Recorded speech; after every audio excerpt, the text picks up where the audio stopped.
Dobar dan, dragi moji ljudi, dobrodošli u novi video. U ovom videu ja pričam jako zanimljivu temu za sve slikare i umetnike i također sad pokazujem moj atelje. Moj atelje je baš sređen, još uvek sređujem ga, u procesu sam sređivanja.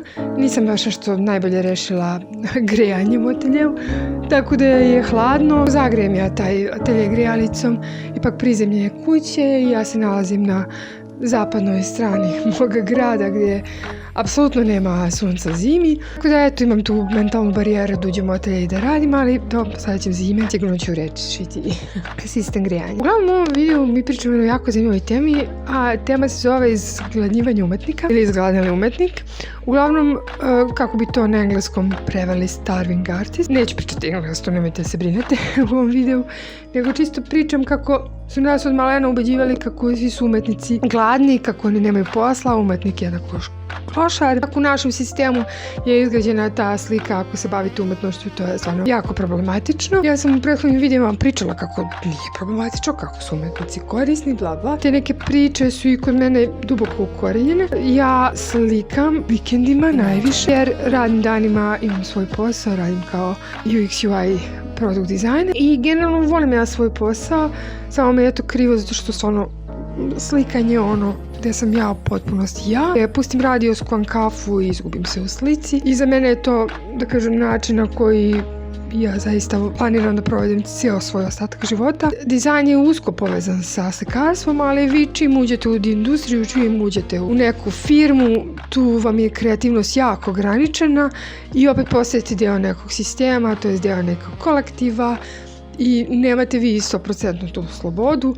Tako da opet se sve nekako svodi na to da su umetnici vole da budu jako samostalni i umetnik je kao preduzimač, znači on napravi neki predmet ili produkt i onda proda taj produkt. Ja savjetujem svim ljudima koji žele da se bave umetnost, probajte da stvorite neki proizvod i da ga prodate. Sad zamislite da je taj proizvod slika. Ili ljudi koji se bave pisanjem pesama ili knjiga, sve isto. Znači u ovo vreme marketinga, ako vi imate marketing za to, imate budžet da investirate u marketing, to postoje sad neki drugi mediji sa kojima ljudi dekorišu zidove, to jest postoji printovi, postoje kineske slike, postoji štampa na platnu, da ljudi ne moraju da se odluče za umetnost, a postoji i apstraktna umetnost koju svako od nas može da izvede bez ikakve veštine i ona se uglavnom sad koristi za dekorisanje zidova, tako da su nekako skrajni. Šta se dešava sad u vreme ChatGPT-a, to jest veštačke inteligencije, što kaže, veštačka inteligencija je počela da radi jako zabavne stvari koje su inače ljudi voljeli da rade. Znači neke jako komplikovane stvari koje ljudi ne vole da rade, oni dalje to moraju da rade, a veštačka inteligencija može da piše muziku, pesme, knjige, da slika, a to ljudi zaista vole da rade. Tako da potrebno biti umetnik i ako vi možete da generišete umetnost. Ja ovdje kao slikam mačku na osnovu referenci, a mislim već imam sliku, zašto to, zbog čega to radim. Ranije u renesansi umetnici su se smatrali polubogovima zato što oni mogu da materializuju nešto što zamisli. Veštačke inteligencije, umetnik će imati sve manje i manje angažmana, to jest ja već vidim, zato što radim u marketing agenciji, vidim kako se za marketing generišu ilustracije, angažman umetnika biti samo u korist marketinga. Šta to znači? Znači ako umetnik ima veliku follower bazu, njega će firma angažovati zato što želi njegove followere da se izreklamiraju putem njega. Znači to je jedini način gdje ja vidim da će nekim firmama biti zaista potrebni umetnici ili ilustratori za neki angažman. Opet kažem, vi možete da detektujete veštačku inteligenciju, prosto slike su preplastične, presavršene. Pojavljaju se neki žuti tonovi koji su baš karakteristični za veštačku inteligenciju. Naravno da se anatomija polako poboljšava, da generisanje ruku, šak, veštačka inteligencija sve više ide i ovdje je pokrala sve stilove umetnika, tako da vi ako kažete želim da napravim mačku u Salvador Dali stilu, to će vam veštačka inteligencija jako brzo izbaciti. Ali mislim da će umetnici opstati ako rade na svom ličnom brendu i svom ličnom marketingu i ako shvate da ta kreativna energija koju oni imaju može također da osmisli neki proizvod koji će pomoći ljudima ili pomoći čovečanstvu. A što se tiče samih slika, naravno da će to postojati, a postoji čitava industrija prodaju umetničkog materijala. Smatram slikarstvo kao moj način drugog disanja. Ja dišem na jedan način, a slikarstvo mi je neophodno da sredim moju psihu i desi se jedan period da ne slikam i osjećam kako pucam po šavovima i kako hejtujem ljude. Šalim se, ne hejtujem toliko ljude, ali prosto živci su mi mnogo tanji nego kad slikam. Prosto kad slikam, to je način meditacije i način na koji ja jačam svoj um i malo i svoj ego. Eto, to je neka filozofska priča. Vi u svakom videu možete očekivati ovako da ja bulaznim i pričam, pa negde u toj priči da vi nešto nađete da vas pokrene na razmišljanje. Ja sam nešto istraživala u posljednje vreme zato što postoji javili su se generički avatari. Ne morate ni sami da se snimate za video koji izbacujete na društvene mreže.